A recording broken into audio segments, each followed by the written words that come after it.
First, I would like to thank the Maine Women's Hall of Fame Committee and the Judging Committee for everything they have done to make this such a special event.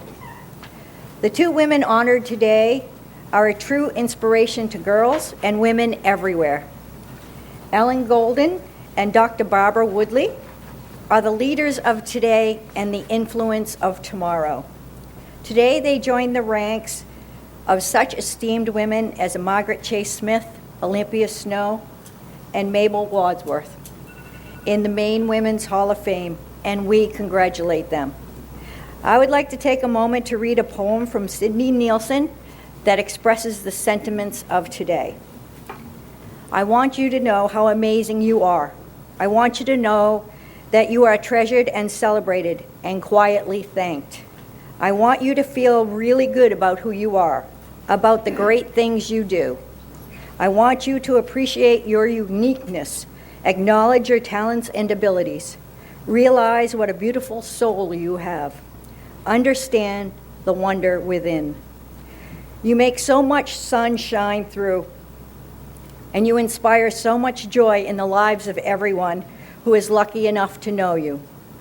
You are a very special person, giving so many people a reason to smile. You deserve to receive the best in return, and one of my heart's favorite hopes is that the happiness you give away will come back to you each and every day of your life. Thank you again for being here. At this time, I would like to turn the podium over to Dr. Glenn A. Cummings, President of the University of Maine of Augusta.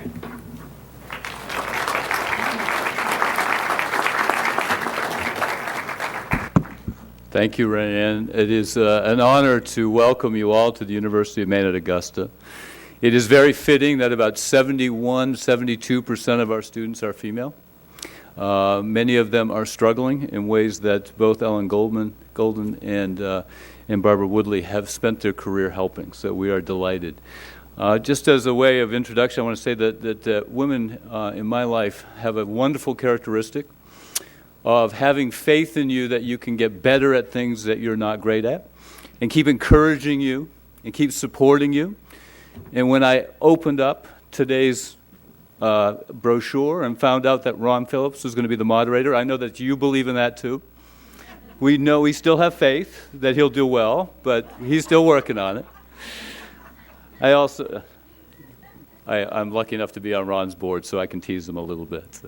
I also wanted to say that from our perspective here at the University of Maine at Augusta, we're just always delighted to have guests here so that we can brag a little bit. So if you give me a 30-second commercial, I want to say that we are focused on those adults particularly and younger people who desperately need to come back into the workforce through better education and have more stable lives. And our focus particularly are those who are struggling to find a foothold in the economy. And so we're delighted. And when you were out there, some of you may have noticed that our architecture program, which is the only public architecture program north of New York City, we are just delighted to have programs like that in our aviation program, but dozens of other programs that allow adults to try to find that foothold. So thank you for that little commercial, but we're delighted to have you here today.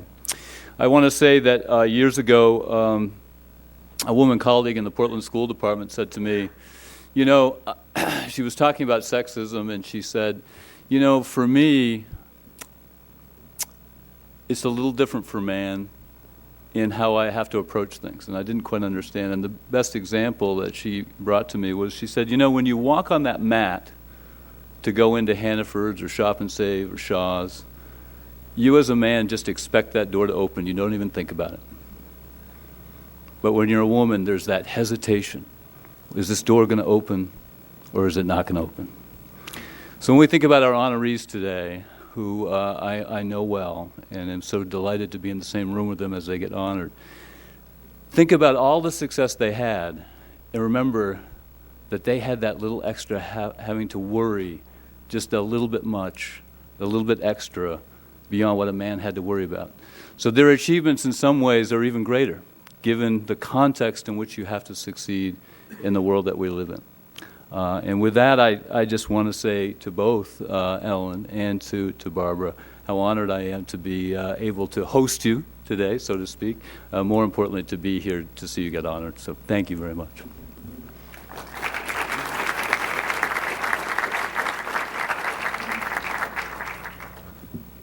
Good afternoon. I'm Joyce Fitzpatrick, and I'm the president currently of the Futurama Foundation Board. And on behalf of the BPW Futurama Foundation Board of Trustees, I bring you greetings and welcome you to the 26th Annual Maine Women's Hall of Fame celebration.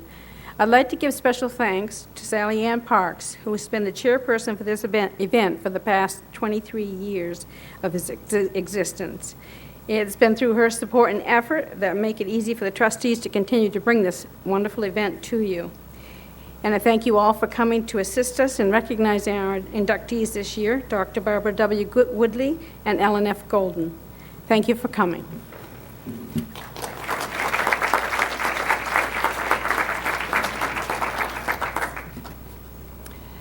As chair of the Maine Women's Hall of Fame, I would like to welcome all of you here this afternoon for our 26th Annual Maine Women's Hall of Fame.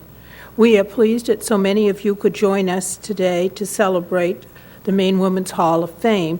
Looks like we're used to enough snow this winter, so a few snow flurries didn't keep at least you away.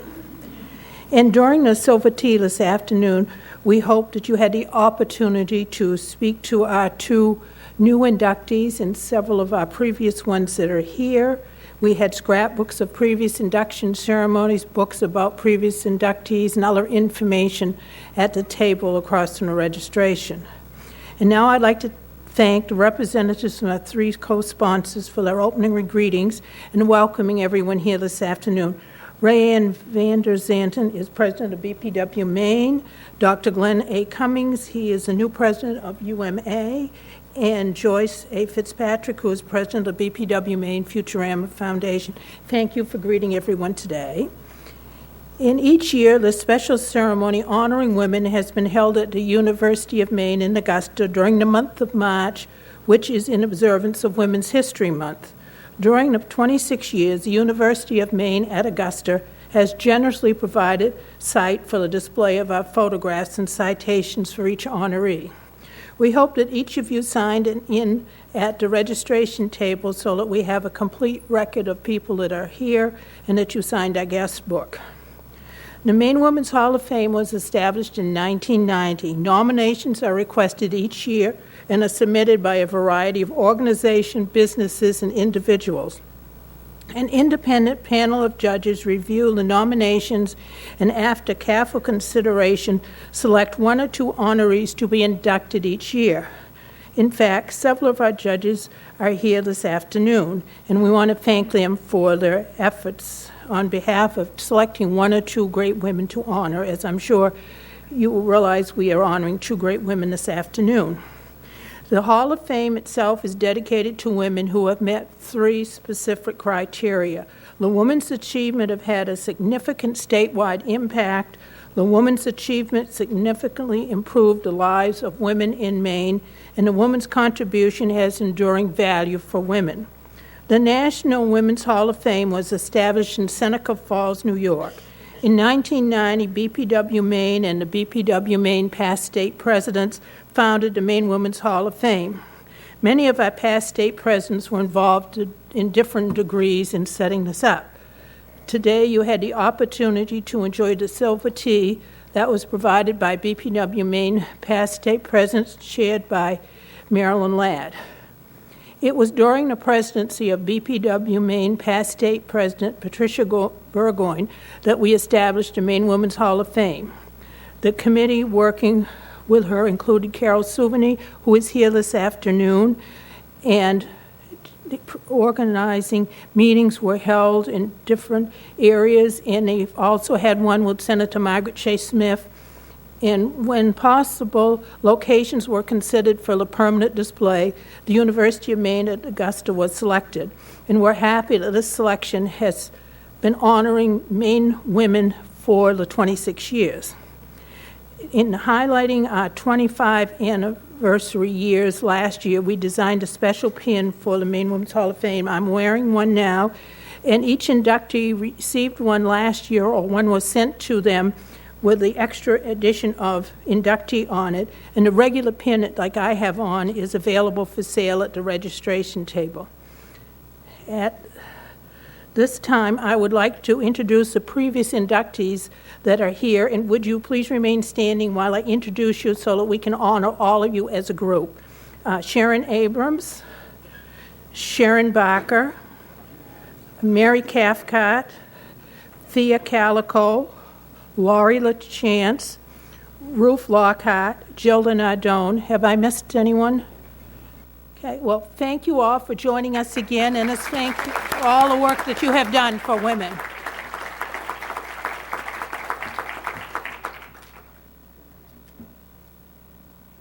At this time, I'm going to be doing something a little different. Previous years, we have had representatives from different congressional or senatorial offices read something, and I'm going to reread some of this time for you and to make the program go along more. First, I'm going to start from Senator Susan Collins. She said, "Congratulations to Ellen Golden for being selected Maine Women's Hall of Fame this year. I am honored to welcome you to this prestigious group of women who have made significant contributions to our state of Maine.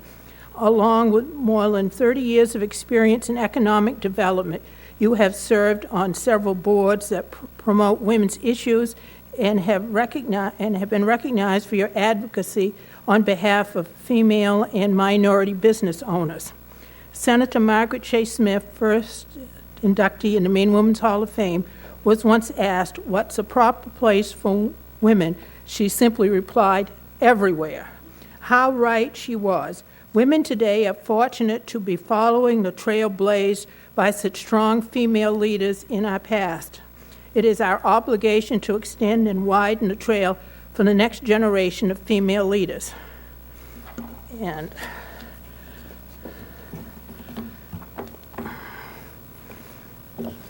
And I'll just read the part that's different for Barbara. How fortunate Maine is to have benefited from your many years of service to the Kennebec Valley Community College. In addition to your work at KVCC, the time you have volunteered to serve on many boards and promote programs that encourage students and businesses and communities to work together to improve the lives of Maine citizens is truly impressive. What an accomplishment. And from Shelley Pingree, she wrote, "When I came to Maine nearly 4 decades ago, I was particularly drawn to the state's legacy of nurturing powerful and confident women, women like you who roll up your sleeves and get things done. Our state is a much better place as a result of your unfailing commitments to education and to the people of this state. Not only, Barbara, as the first woman president within the Maine Community College system, but as a member of numerous boards and in countless voluntary leadership positions, Maine has been a beneficiary of your enthusiasm, vision, and selfless dedication. A Nobel laureate and woman education advocate has said, 'One book, one pen, one child, and one teacher can change the world.' To that, I would add one visionary college administrator. You have challenged assumptions and championed the cause for educational access for non-traditional students, many of them women, and in doing so, you have changed lives and strengthened our state." And part for Ellen Golden, she said, "You have shown that promoting equal opportunities and economic empowerment is not only the right thing to do, it is good economics. When women succeed, we all succeed, and your commitment to leadership and service has affected the lives and futures of countless women and families in the state. I know you will continue on as a role model and mentor for women of all ages who want to make their own way and want to make a difference in the world." And from the governor, "It is a pleasure to join your family, friends, and colleagues and community members in offering congratulations on your being selected to be one of the 2015 inductees of the Maine Women's Hall of Fame. Each year in March, in observance of Women's History Month, the Women's Hall of Fame recognizes the contributions of some of Maine's most outstanding women. By joining this remarkable group of women, you are clearly demonstrating a strong commitment to improving the lives and futures of Maine women. And to Ellen, he noted, known as a longtime advocate for women's economic development in our state, your work has had a lasting and significant impact on opportunities for women business owners and ultimately on the economy of our state. Further, as founder of the Women's Business Center at Coastal Enterprises and as a founding member of the Maine Women's Policy Center, you have opened doors for countless Maine women, and I'm grateful for your leadership. And a special part he had for Barbara is, as the first female president of the Maine Community College system and throughout your long career in education, you have maintained a focus on improving the lives of your students and fellow colleagues. It is impossible to estimate the number of women, both students and fellow colleagues, who have built successful and prosperous careers as a result of your advocacy, mentorship, and leadership. Further, your service to many community organizations showcases your commitment to your neighborhood, and for that I am grateful. And then I received today part of the congressional record, and this is from Senator Angus King, and this is the proceedings and debates of the 114th Congress First Session, Volume 161, Washington, D.C., Monday, March 16, 2015, number 44. Senate, recognizing Ellen Golden and Dr. Barbara Woodlee. Mr. King, Mr. President, I wish to honor two remarkable women, Ellen Golden and Dr. Barbara Woodlee, who are new inductees to the Maine Women's Hall of Fame. Like all members of this prestigious group, Ellen and Barbara have had a tremendous impact on the lives of family and friends in their communities and on women throughout the state of Maine. Indeed, to be considered for the Maine Women's Hall of Fame, nominees' achievements must have had significant statewide impact, must have improved the lives of women in Maine, and must have made contributions with enduring value for women. I am pleased to say that Ellen and Barbara have not only met these criteria, they have far exceeded them. Ellen Golden from Woolwich, Maine, is the Senior Vice President and founder of Women's Business Center at Coastal Enterprises Incorporated, CEI. She has played a leading role in supporting women business owners and micro-enterprise growth throughout research, policy, and program development. She has also been at the forefront of expanding small business opportunities for minorities and immigrants in Maine. Ellen's efforts through CEI and a number of other boards and civic organizations have provided financial and career possibilities that would otherwise been unavailable to many Mainers. Ellen's work truly embodies the spirit of the American opportunity. Dr. Barbara Woodlee from Vassalboro, Maine, was the president of Kennebec Valley Community College in Fairfield, Maine for nearly 30 years. A trailblazer in her field, she served as the first woman president within the Maine Community College system.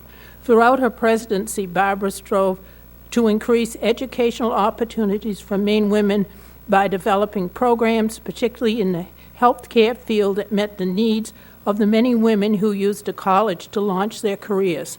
Her efforts to open up opportunities for women to access higher education and well-paying jobs that come with it are commendable. But it is not just women at the college who have benefited from her work. Thanks to her, Maine community college students pay the lowest in-state tuition and fees in all of New England. She has kept costs low while facing difficult budgetary challenges, a task which we here in Congress can sympathize. Congratulations to both Ellen and Barbara for their induction into the Maine Women's Hall of Fame. With this well-deserved honor, she joined the likes of Margaret Chase Smith, who in 1950 courageously stood here on the Senate floor to denounce McCarthyism. I thank Ellen and Barbara for all they have done for Maine women and for our state as a whole.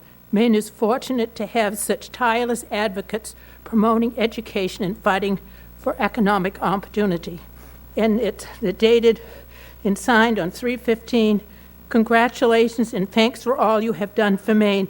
Best, Angus. So they'll each be receiving one of these.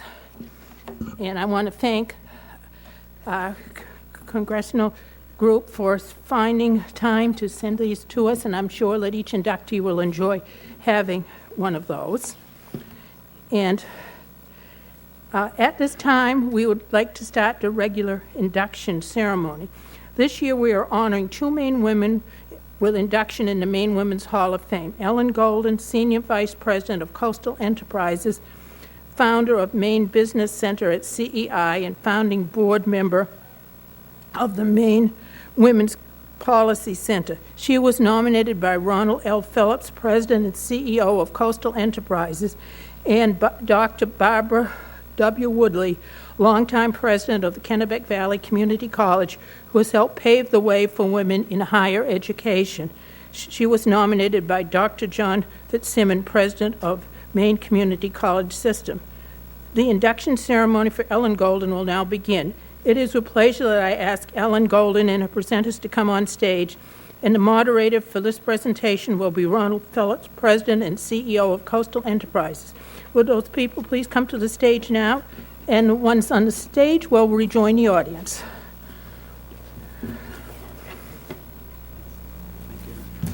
So I've got the proverbial CEI bag filled with goodies for Ellen as a gift, among other things, and I've placed it there because this is being taped, and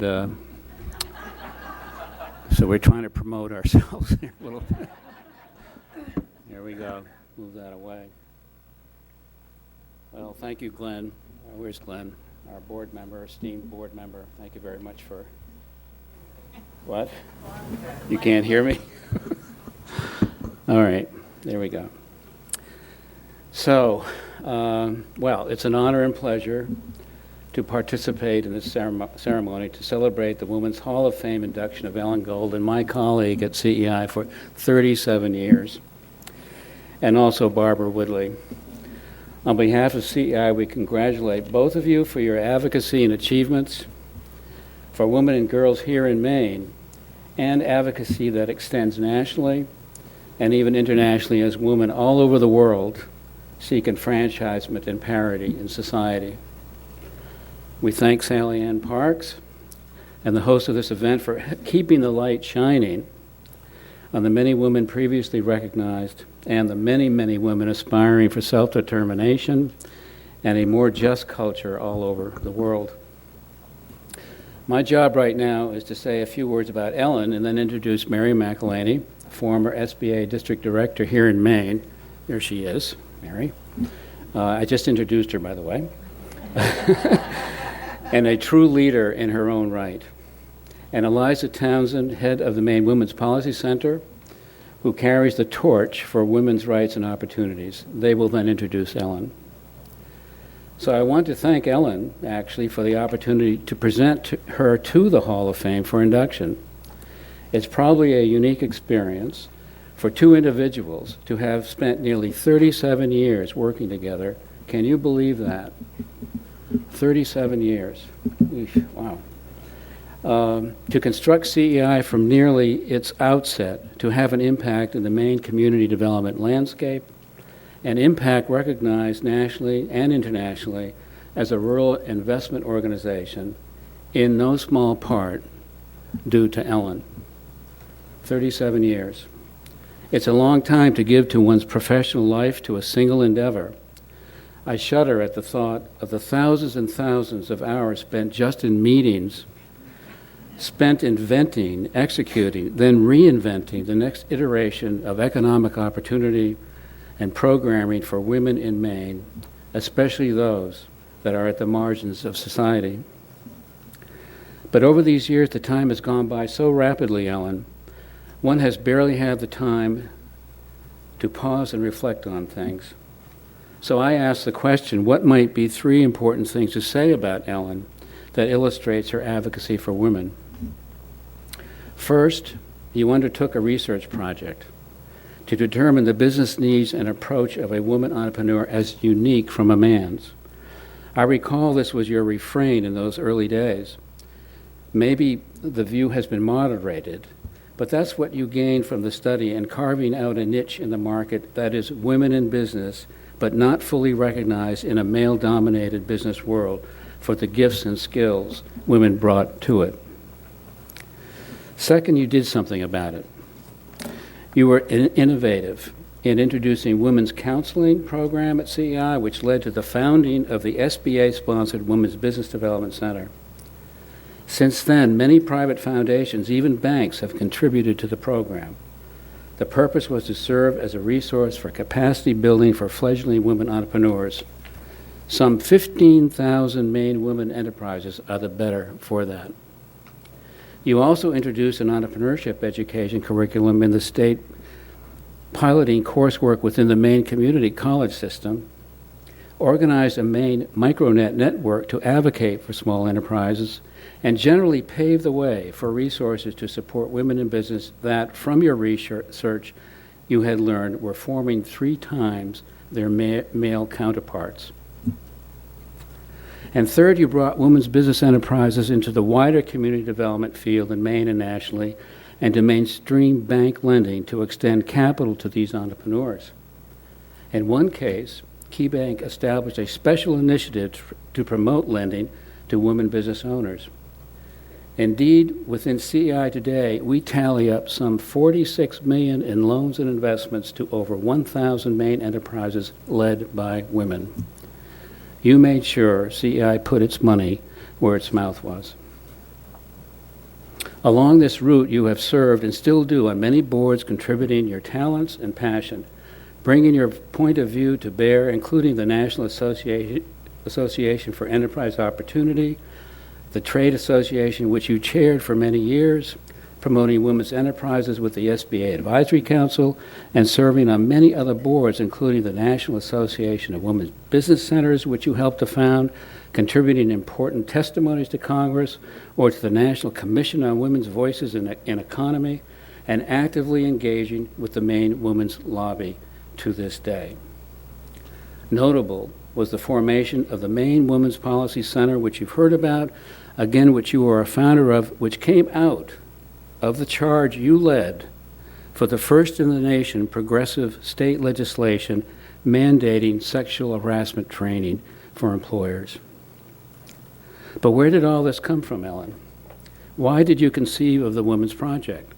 Was there some social justice spirit guiding you, coming out of the 60s, for example, in your days at Barnard College? And now currently at CEI, you've been the managing director of CEI Investment Notes, which includes many women social investors, bringing the same perspective to bear of creating economic opportunity for women. By the way, if you're an accredited investor,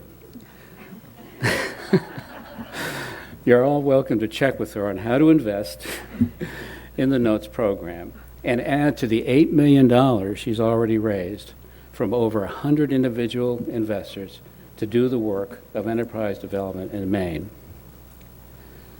Now, many individuals along your path have words to share. Some couldn't be here today, and so I gathered some of them.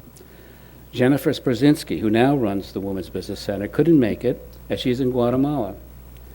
She wanted to congratulate you and tell you you've been an incredible mentor with a quiet and intelligent demeanor to many colleagues and to her. Halcyon Blake of Halcyon Yarns, whom you recruited to serve on CEI's board, wanted to congratulate you as she observed the women's programs blossom under your leadership at CEI. Nat Henshaw, who runs our venture capital, commented on your own early skill as a potter, going on to help micro enterprises of all kinds, as Nat put it, to potter. Others at CEI, to name a few: Carla Dickstein, Keith Bisson, Cole Palmer, Jill Lorem, Laura Buxbaum, Chandler Jones, all have weighed in with their congratulations, referencing not just your editing skills, but also your wit. And Mike Finnegan attributes to you having coined the term recovering banker for those ex-bankers who now work at CEI. Elizabeth Rogers expressed these sentiments for us all.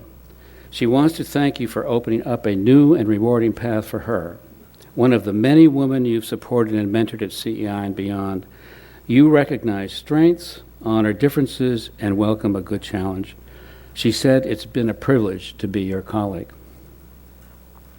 With these descriptors, thanks, and praises, I would say your advocacy is an empowerment model, literally the giving of the tools to fish, whether colleagues or customers, or some such axiom that seeks to engender self-reliance among individuals aspiring to a just, prosperous, and meaningful place in society.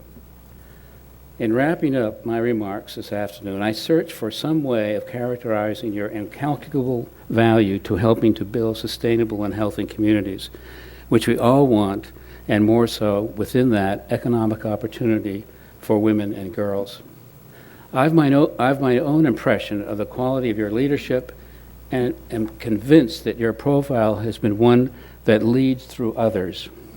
It took me a while to really select these words, Ellen, so we'll discuss that afterwards, what this means. Now, I know that might sound somehow subordinate since you're truly a leader, but it's how you've led. One of the most gifted attributes you display is an ability to help others achieve their goals. It's truly a servant leader concept described by Robert Greenleaf in his seminal 1970 book, The Servant as Leader. In it, he proposed that the best leaders were servants first, and the key tools for a servant leader included listening, persuasion, access to intuition, and foresight. So congratulations, Ellen, on this induction to the Women's Hall of Fame. I have here the standard CEI tote bag with some Maine foods, including Bixby bars, a successful woman in business, a CEI pin, of course, and a photo of you in 1980 in the early stages of CEI's formation. So we look forward to the next iteration of your leadership. Thank you.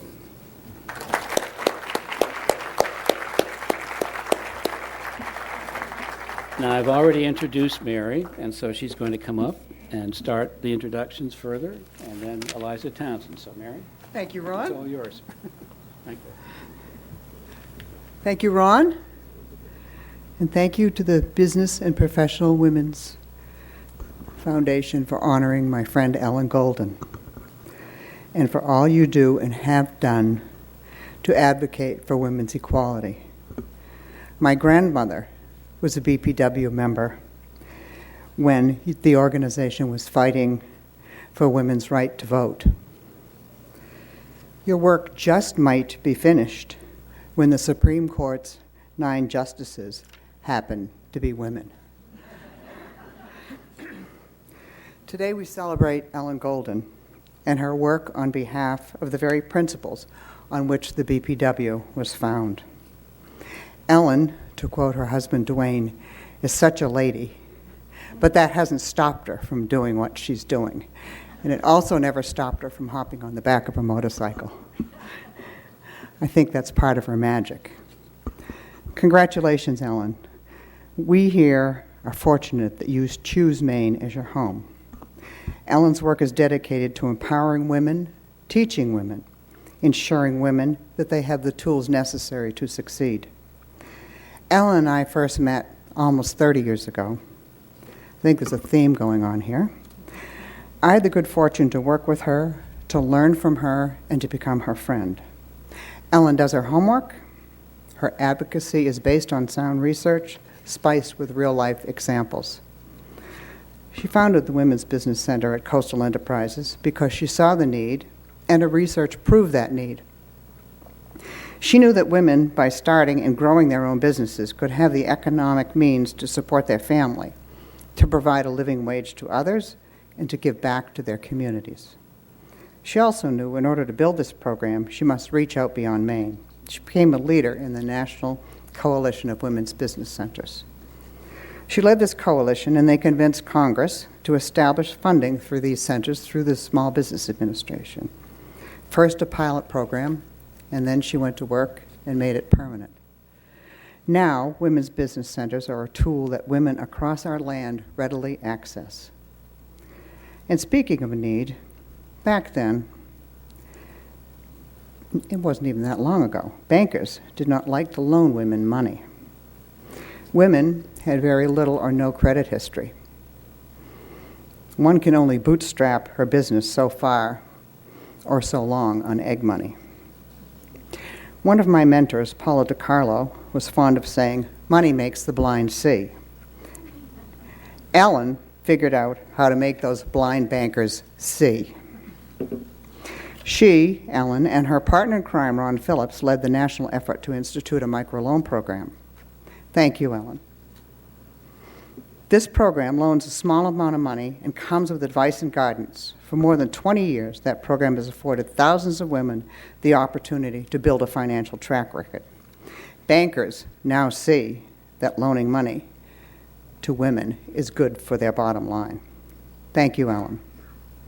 Women, their families, and their communities, from Maine to Alaska, are more prosperous, more vibrant, and more secure because of Ellen's vision and her leadership.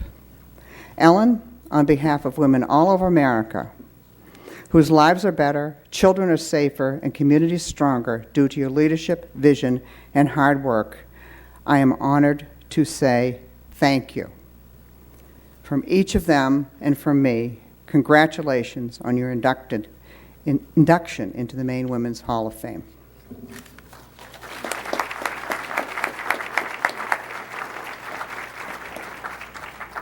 Good afternoon. I'm Eliza Townsend, Executive Director of the Maine Women's Policy Center, and I'm delighted to be part of today's ceremony inducting Ellen Golden into the Maine Women's Hall of Fame. Ellen's professional career and her personal volunteerism have significantly improved the lives of other Maine women. Her work has most certainly had impact and enduring value, and both statewide and well beyond our borders. In 1986, Ellen conducted pioneering research into women's business owners in Maine. Her work led to seminars for women business owners delivered in partnership with the technical college system and serving 500 women. She went on to found and direct Coastal Enterprises Women's Business Center, a statewide program that has helped over 15,000 Maine women start and manage businesses. CEI is now the largest nonprofit lender for Maine women and business owners and has provided more than, the number has changed, $46 million in financing to 850 businesses owned wholly or partly by women. I think that's extraordinary. In 2006, Ellen established the Rim County Women Business Initiative, an innovative effort combining personal outreach and technology to offer services to low-income women in rural areas. Again, an astonishing and innovative approach. Ellen is a co-founder of the Association of Women Business Centers, and her advocacy in Washington resulted in expanded services for thousands of aspiring and existing women business owners, not only in Maine, but also across the country. It was not the first time that Ellen's work had had national impact. In 1991, while serving on the board of the Maine Women's Lobby, our sister organization, she chaired the Economics Task Force, providing leadership to the development and ultimate passage of first-in-the-nation legislation mandating workplace training on sexual harassment. The timing was remarkable because as Maine's new law went into effect, the nation was riveted by Anita Hill testifying before Congress about the sexual harassment that she had personally experienced at the hands of Clarence Thomas, who had been nominated to the United States Supreme Court. Maine was catapulted into the news, spurring a replication of our law in other states. Also, while a member of the Maine Women's Lobby Board, Ellen recognized that so much of the work necessary to improve the social, political, and economic well-being of women is not the actual business of lobbying. She was instrumental in founding the Maine Women's Policy Center, which complements the work of the lobby through research, public education, and leadership development for both women and girls.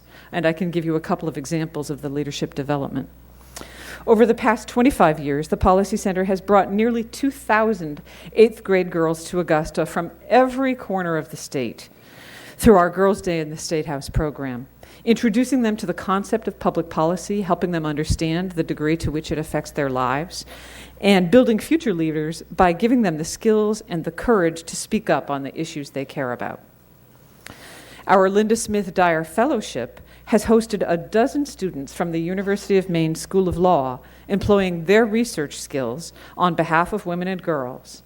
The research and public education conducted by the Policy Center has therefore contributed to numerous policy changes that benefit Maine women, including another first-in-the-nation program, the Parents as Scholars Program, which allows recipients of temporary assistance to needy families, commonly known as welfare, to earn a college degree so that they can earn a living and transition off public benefits for good.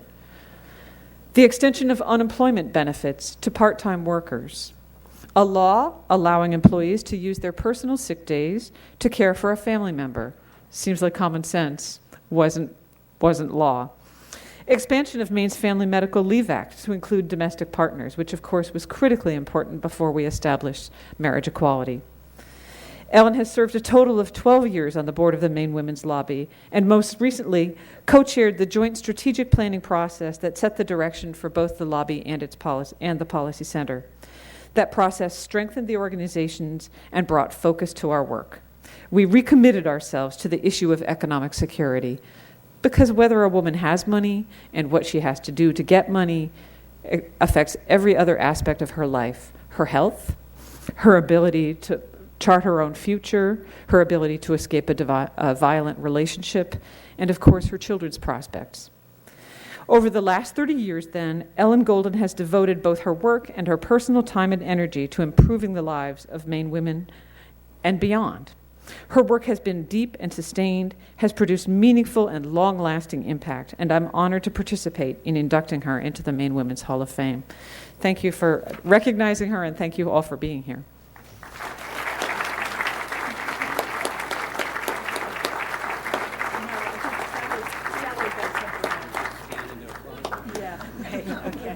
I'm waiting for Sally. Yes, I'm coming out. Sit down there and enjoy it. No, I'm going to put on a chair over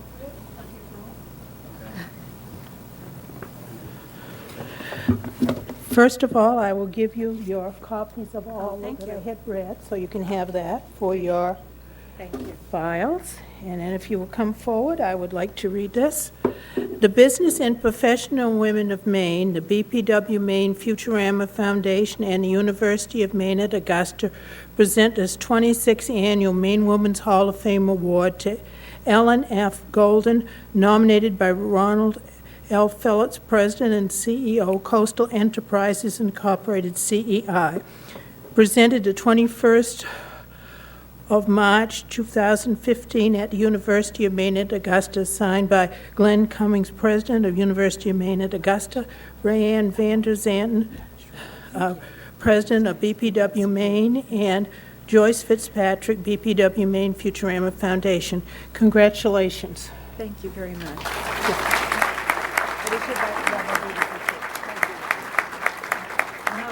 And I would like to present you with the inductee pin that we established last year. Thank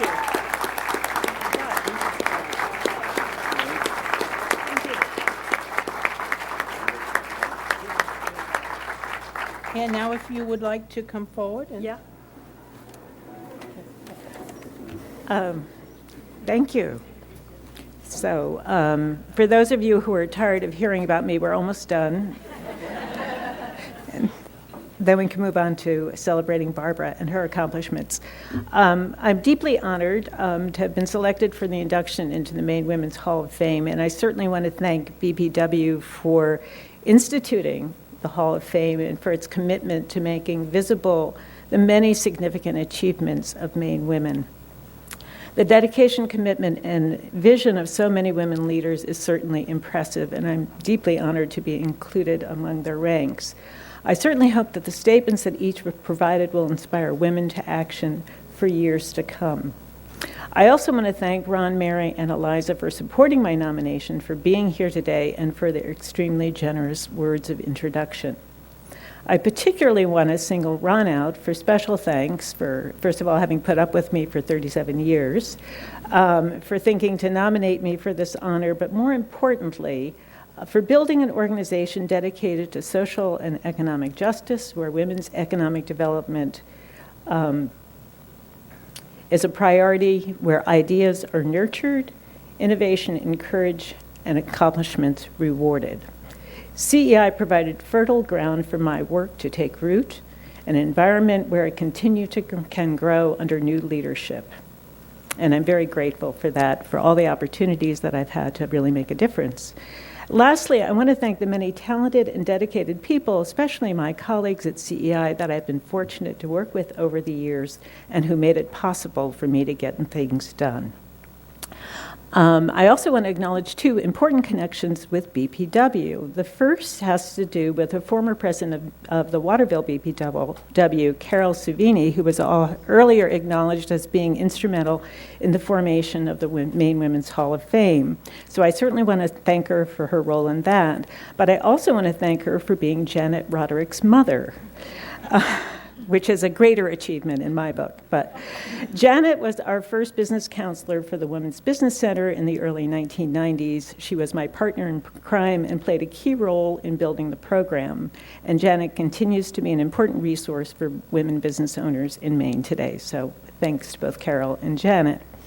The second connection goes back to the mid-1980s when the already much mentioned research in women's business owners was undertaken. We knew what we wanted to ask. Unfortunately, we didn't know who the women business owners were or where we could possibly find them. And it wasn't easy to figure out in a state like Maine just where they might be hiding. So I went to BPW for help. And it was an amazing response. Members across the state went to their town offices, they cruised their main streets, they asked their friends, and eventually they helped us build a list of women business owners. It wasn't perfect, but it was good enough. Hundreds of women responded to our survey, and many chose to share their stories in ways that inspired and motivated us. The survey led to a series of seminars, and we were basically launched. I also want to congratulate and thank Barbara Woodlee, first for her many accomplishments in the field of education, but also because in our early days when we were partnering with what's now the community college system, I went to Barbara and asked her if she would support a series of seminars for women business owners. I don't know that it was really clear that we knew what we were doing, but Barbara was really generous and hospitable and very supportive, and in fact was a great help in sort of helping us move forward to support women's business ownership. So thank you again, Barbara. There are many different ways to think about improving women's lives. For me, expanding economic opportunity has always been the starting point. So it was a great gift when I was given the chance at CEI to blend my personal interests as a feminist with my professional interest in business ownership as an opportunity for women. Seeing firsthand how business ownership could change a life is really thrilling. Seeing a young single mother use a simple house cleaning business as a path to self-sufficiency is inspiring. But seeing her use a business to develop her skills and her confidence that she needed to pursue a college education and a more robust future is just astonishing. But women's business ownership is not new. Women have been using entrepreneurship as a path to achievement for the entire history of the U.S. There were women such as Catherine Goddard, who printed the first copy of the Declaration of Independence in 1977, and Eliza Pinckney, whose investments in indigo helped transform the economy of 18th century South Carolina. They were among the first, but many others followed, despite the significant legal and cultural obstacles that stood in their way. By the time we launched the Women's Business Development Program in the 1980s, women were starting businesses at twice the rate of their male counterparts. However, those businesses tended to be small, and the owners struggled to be taken seriously. We developed programs and created opportunities for women to network, and it was amazing to us how so little could make such a big difference. The more we worked with women, the more we learned, and the better we became as advocates and advisors. But even then, and of course today, people will ask if women still need special attention. Haven't we gotten beyond that? Although what that is, I've never been clear. Well, of course, there have been some changes, and perhaps it's right to continue to ask those questions. However, I came across a quote from George Orwell that I think provided a really good answer, which is, progress is not an illusion. It happens, but it is slow and invariably disappointing. The past few decades have seen continued growth in women's business ownership, although the rate has slowed to 1.5 times that of the national average. Women are claiming a bigger share of employment and sales, and since 2007, they have generated more jobs than their male counterparts at privately held firms. Significantly, we see women starting businesses in a broader array of sectors as their educational and work experiences change. Women business owners are more visible at business events and tap into a wider array of resources. We see young women like Kate McAleer, the owner of Bixby Bars, and that's a business that Ron mentioned earlier. Maybe I should offer to share my chocolates with you later. Anyway, Kate is an energetic, ambitious, and determined to grow her business. Kate has won business plan competitions, and she's one of Maine Biz's 10 people shaping the future of the Maine economy. She's certainly strategic, and she takes advantage of many resources. Nonetheless, the Women's Business Center has been important to Kate, and I quote her here. It has been terrific to consult with the CEI's Women's Business Center. Having Ruth as a business counselor has been important to me personally as a younger woman trying to create and carve out a career for myself, and to our business as it matures and it expands. So even for Kate, who's one of our rising stars, a women's business program makes a difference. However, for every company like Bixby Bars, there are many more that are not growing. The scale of women's enterprises has not changed significantly in the past 3 decades. Many women are not generating either the income they need to support themselves and their families or the returns that they deserve for their investment of time and resources. Many women still lack the skills and the confidence that they need to succeed and grow. And as long as women business owners still struggle with access to capital, as long as that continues to be the case, there will be a role for targeted services where women can work with women, where they know that they will be treated with respect, and where they will be taken seriously. And there will continue to be a role for an organization that speaks to the larger issues affecting women and economic opportunity, and that will serve as their agents by telling their stories in places where their voices would not otherwise be heard. So thank you again for this honor, and thank you for being here today.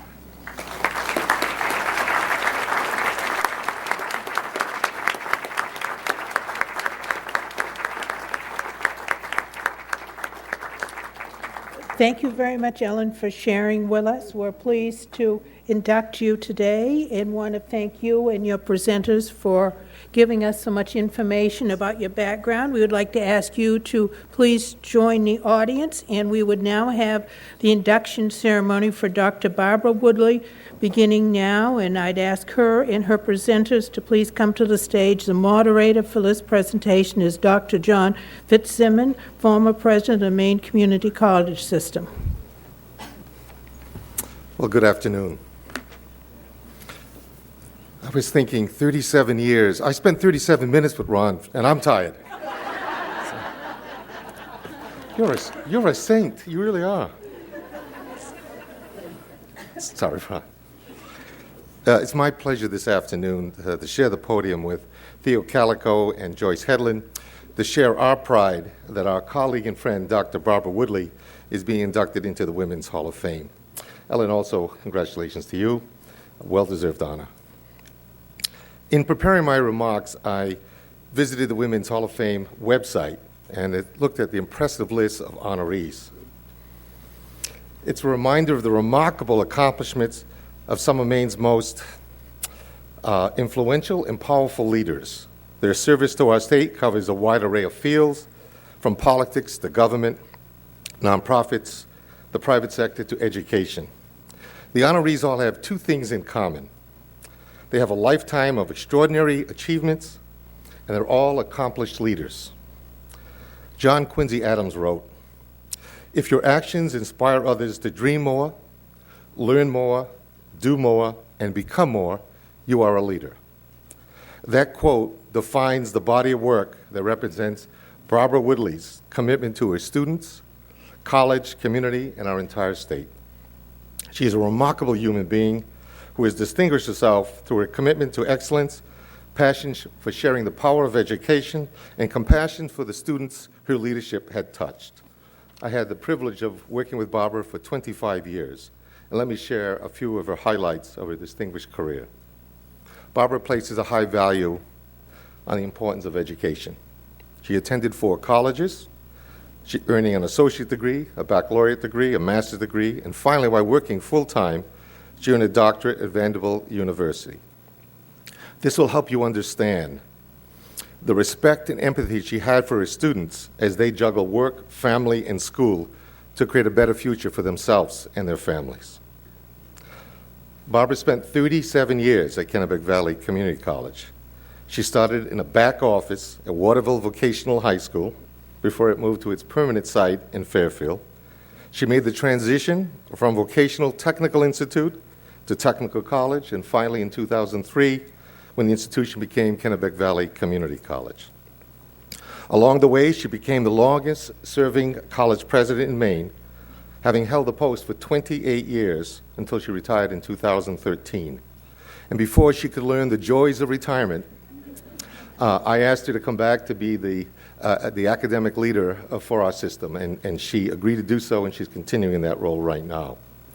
Along the way, she's won numerous awards, including Thomas College's Inspirational Leadership Award, Mid-Maine Chamber of Commerce's Distinguished Community Service Award, and the University of Maine at Farmington's Florence Archibald Service Award. Barbara's greatest accomplishment, though, and the one she is most proud of, is being the mother to Amy, Amanda, Will, and Rachel, and being the wife to a loving husband, Jim. Kennebec Valley Community College started in 1969, with Barbara joining the college in 1976. During her tenure as president of KVCC, the college enrollment grew by over 2,400 students. They added tens of millions of dollars in new facilities, and they started a new 700-acre campus, Alphon campus, up in Hinckley. While raising a family and leading a college, she still made time to give back to her community. Barbara served on over dozens and dozens, I should say, of volunteer boards, including Maine General Hospital, Mid-Maine Chamber of Commerce, Maine Science and Technology Foundation, Jobs for Maine's Graduates, and the Governor's Advisory Committee on Displaced Homemakers, just to name a few. Throughout her career, Barbara has always been a leader, and there are 2 quotes that I believe capture the essence of Barbara's leadership style and impact. The first is from Nelson Mandela, who said, "A good head and a good heart are a formidable combination." The second quote is from Sheryl Sandberg, the COO of Facebook, who said, "Leadership is about making others better by your presence and making sure the impact lasts in your absence." What made Barbara such an effective and admired leader was how she led, with compassion, dedication, and a core set of values that put others ahead of herself.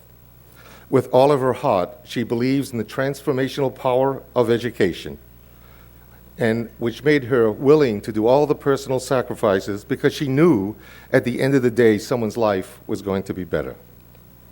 Every May for 28 years, she presided over her college's graduation, giving out over 10,000 diplomas, watching the graduates march across the stage to a brighter future.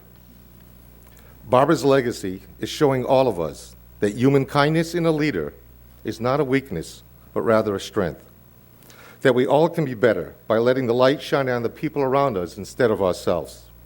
And finally, reminding us that doing what you love and showing others the sincerity of that love makes us all believe in the cause. The Women's Hall of Fame is a galaxy of stars. It'll shine a little brighter today with the induction of my friend, Dr. Barbara Woodlee. Thank you.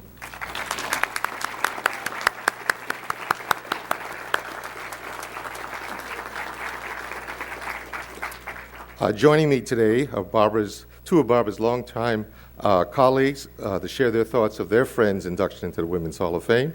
First will be Dr. Theo Calico, the Vice Chancellor of the University of Maine System, longtime President, University of Maine at Farmington.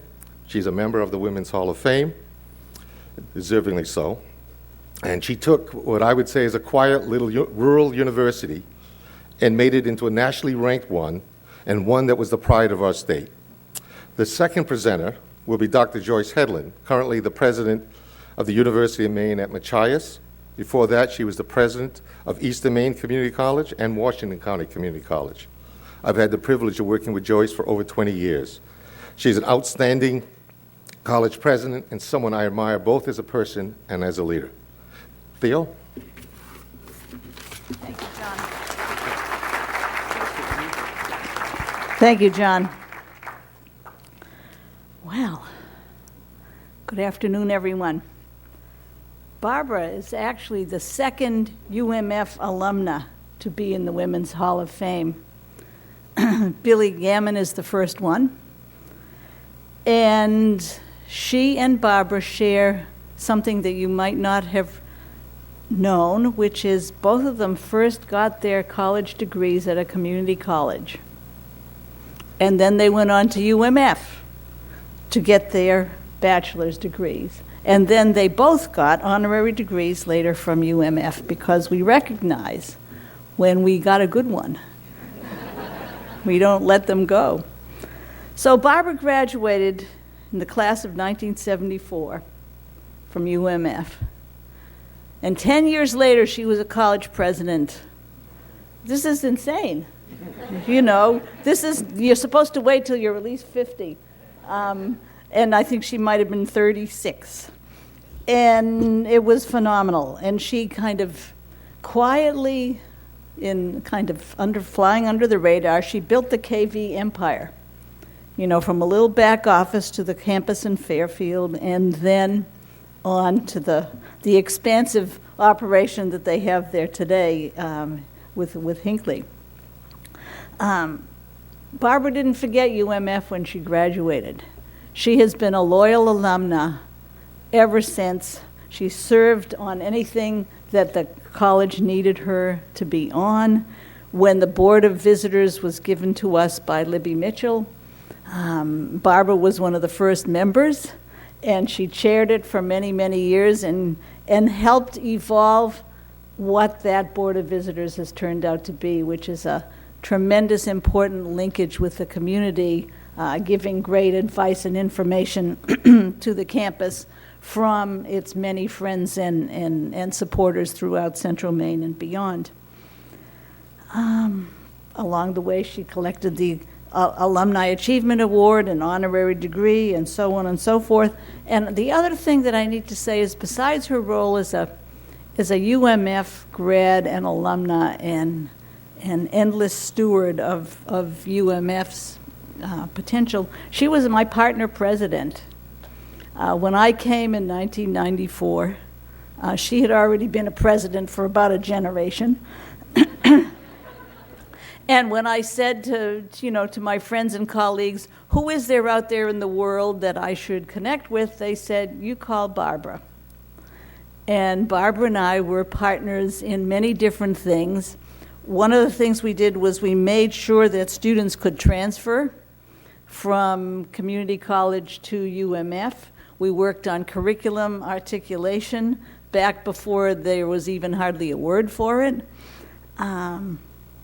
And whatever we needed to have done together to serve the students of Central Maine and the state of Maine and beyond, if I needed to start anywhere, I always knew that I would start with Barbara, and I would get good advice and a good partner and good connections into the community college system and far beyond. The other thing I want to say about Barbara's leadership is that she did something for women that you didn't even notice, except that it happened and it transformed lives. And that is, the curriculum was very narrow and very small at the beginning in the technical colleges, and she made it more expansive in healthcare and business and education and many other fields. She made it expansive so that women would know that this was a place for them. And that is a transformative experience and a transformative opportunity and empowerment for both women and men in the state of Maine that Barbara kind of led. As I said, it was like under the radar. You might not have even noticed it, but her colleagues noticed.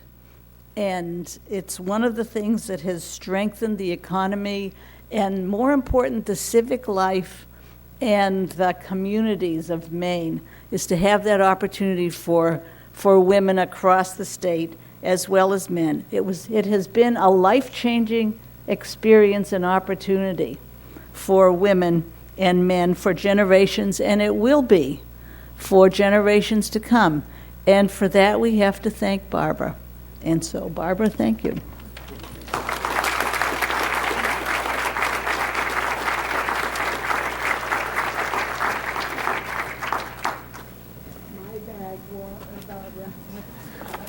I didn't know we could bring a bag and advertise our organizations here. I would have done that. I'm Joyce Hedlund, and I'm currently the interim president of the University of Maine at Machias.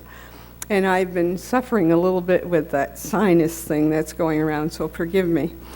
I'd like to talk to you a little bit about my perceptions of Barbara's leadership. And I'm looking in the program, and there's a sentence that I think really describes her. Throughout her career, Dr. Barbara W. Woodlee has demonstrated that women can use the power of kindness, confidence, persistence, and personal presence to lead and advance their careers, to support the careers of others, and to fight for a cause. Barbara and I both grew up in the time that we probably heard over and over again, if you want to succeed, you have to act like a man. And that's why I feel that this quote is appropriate for Barbara. Barbara, congratulations on this fine and much deserved recognition as one of Maine's outstanding women. I am truly honored to be able to say a few words about you. Barbara Woodlee is a role model for many women in higher education. Her approach to her work and her life has helped many women to see that they too can be leaders. She's a tireless worker, but what sets her apart from most are her passion, sense of direction, sense of purpose, and her commitment to the people who work with her and with whom she works. She is intelligent, thoughtful, a quick wit, and a great problem solver. And she is indeed kind, caring, supportive, encouraging of all who work with her. But her passion and commitment are not simply about her work. It is reflected in her constant love and support for the communities she serves, and it is ever present for her family and her husband, Jim. I'm not sure if this is still the case, Barbara, but I know you carried 2 cell phones. I thought that was pretty remarkable. You have 1 cell phone for the family and 1 for work, and both were always on. The priority cell phone was the family cell phone, and it was answered regardless of the location or circumstances. Truly, you're a person who understands what is important in life. If I were to tell you that Barbara and I always agreed on everything, that would not be accurate. I think being able to debate and disagree without concern that you will lose the respect of that individual the ability is critical to the improvement of any organization or activity. Even though we may have disagreed, I always knew I had her respect and support. And Barbara, the fierce advocate for her college, approached our differences with clarity, professionalism, and friendship. She wanted my success as much as her own. She reached out, supported her colleagues and my efforts, and made a huge difference for Maine, setting a great example for women in higher education. There is no doubt that she is a critical catalyst to the success of Maine's community colleges today. Barbara, congratulations on a much-deserved honor. I am proud to call you friend and mentor. And I do have my little token gift, which is really about a trip we took together up to Fort Kent, Maine. And we were very hungry, and we needed something to eat. And I said, Barbara, have you ever eaten pork rinds?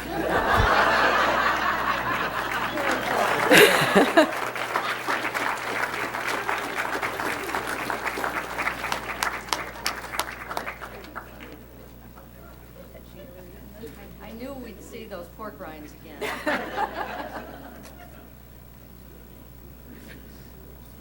Thank all of you for such a good presentation for Dr. Woodlee. And at this time, I see she's already figured out that she should be coming up in her work. So this is, again, a Business Professional Women of Maine, the BPW Maine Futurama Foundation, and the University of Maine at Augusta present the 26th Annual Maine Women's Hall of Fame Award to Dr. Barbara W. Woodlee, nominated by Dr. John Fitzsimmons, President, Maine Community College System, presented March 21st, 2015 at the University of Maine at Augusta, signed by Dr. Cummings, University of Maine at Augusta President, Rayanne Vander Zanten, BPW Maine President, and Joyce A. Fitzpatrick, BPW Maine Futurama Foundation President.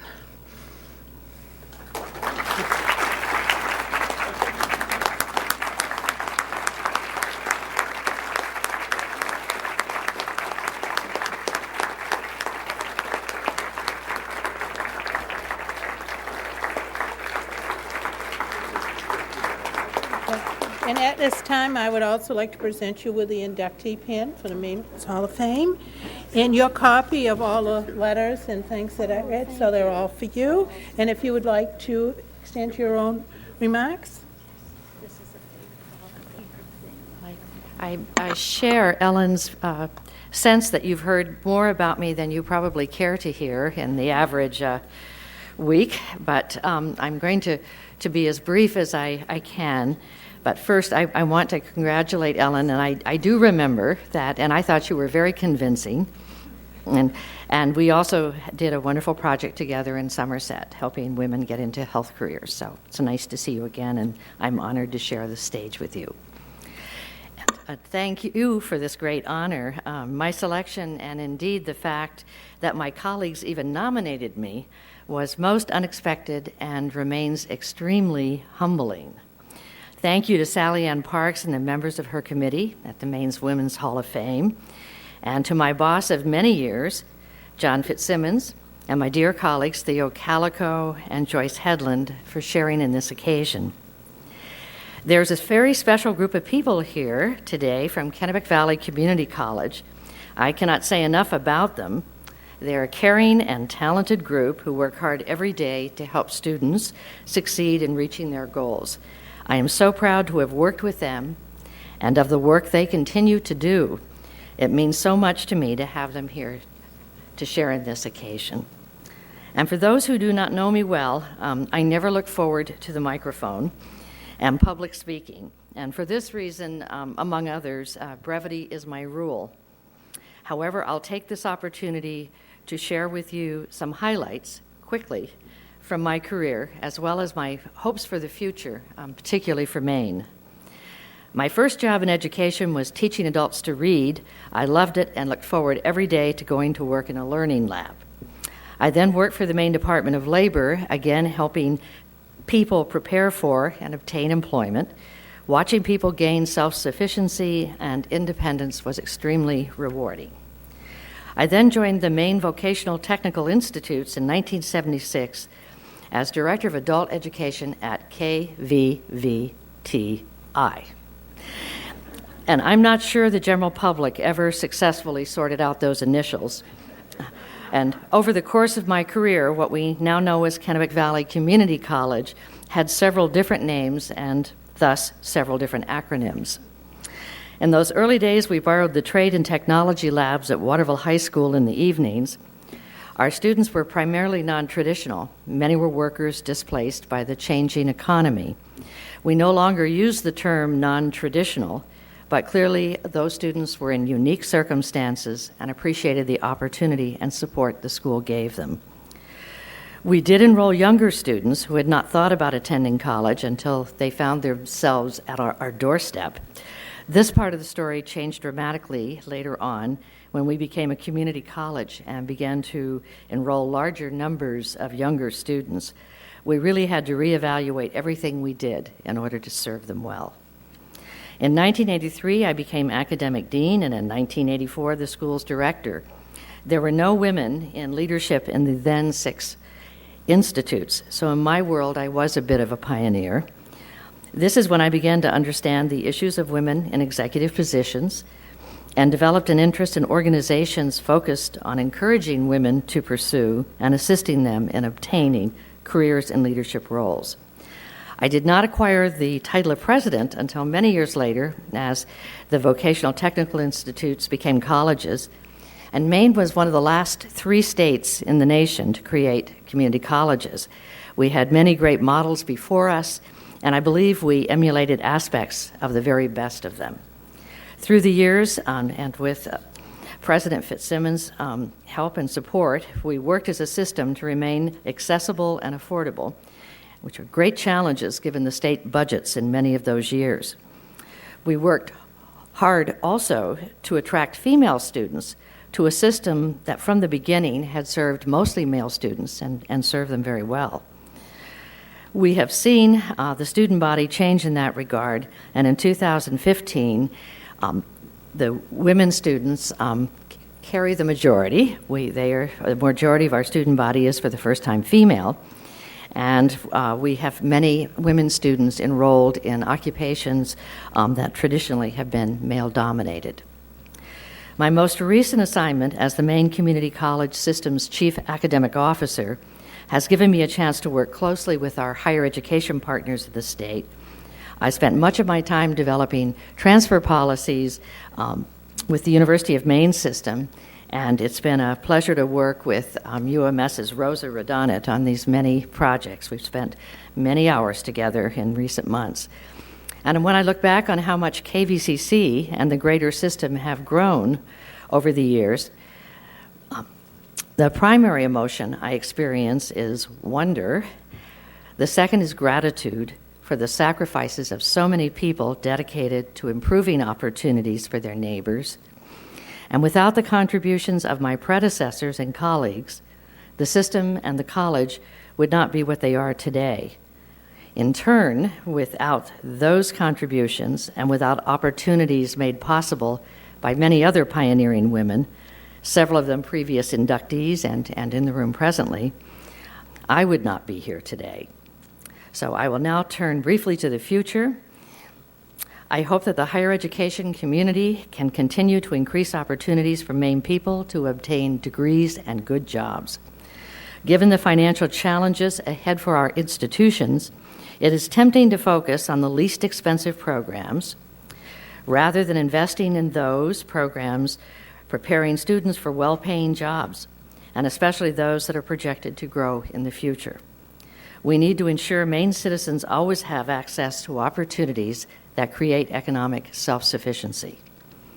Again, in response to the financial challenges before us, institutions will need to build partnerships and to share resources in order to create more and better educational opportunities for people in the state. Educational partners, economic partners, and social service partners come in all shapes and sizes, but all have their parts to play in helping Maine build the economy. Finally, we need to prepare our young people, and especially our young women, for leadership roles. Confronting the unique challenges this state now faces will require sustained leadership, flexibility, and a continuous supply of fresh ideas. Providing students an opportunity to develop leadership skills is therefore critical for our future. Once more, I wish to extend thank yous to my wonderful colleagues in the Maine Community College system and my former workmates at KVCC. In my years as KVC's president, I was proud to work with so many talented and dedicated people, and I note that together we developed quality programs that garnered recognition at the regional and national levels, and most importantly, we served thousands of successful students who went on to lead productive lives in our communities.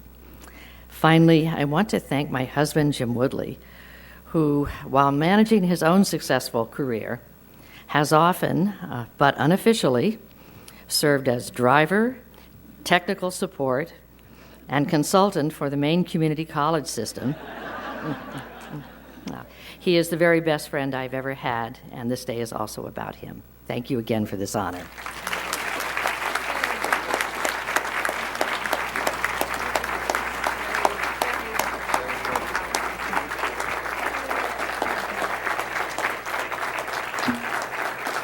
Thank you very much, Barbara, for sharing with us, and congratulations again. At this time, I am sure that you know why we are honoring these two wonderful ladies today, and so congratulations to both Ellen Golden and Dr. Barbara Woodlee. We are really pleased to have you as our newest inductees in the Maine Women's Hall of Fame. We also appreciate all that you both have done on the behalf of women and girls in the state of Maine. A sincere thank you to those who presented the information this afternoon on our newest inductees. And I would like to ask both groups, when this is completed, to come up together so we could get a picture of all of you together for our scrapbook. Now, thanks to all of businesses and individuals who support the Maine Women's Hall of Fame and the BPW Maine Futurama Foundation with their generous contributions. Any contributions received as of March 10th are listed in the program, and you will notice that many of them are in honor of our two inductees this year and in honor or memory of other great ladies and other people that we would like to remember. And the money from these donation goes to our scholarship program through the BPW Maine Futurama Scholarship that goes to high school senior girls and to women attending college. There is an exclamation sheet in the program about it. There are new brochures for the Hall of Fame at the back table and programs, so I hope each of you will make sure you take a program and brochure today to help remember the Hall of Fame. And for 2015, there will be 6 $1,200 scholarships awarded, and we appreciate all the contributions that go towards this.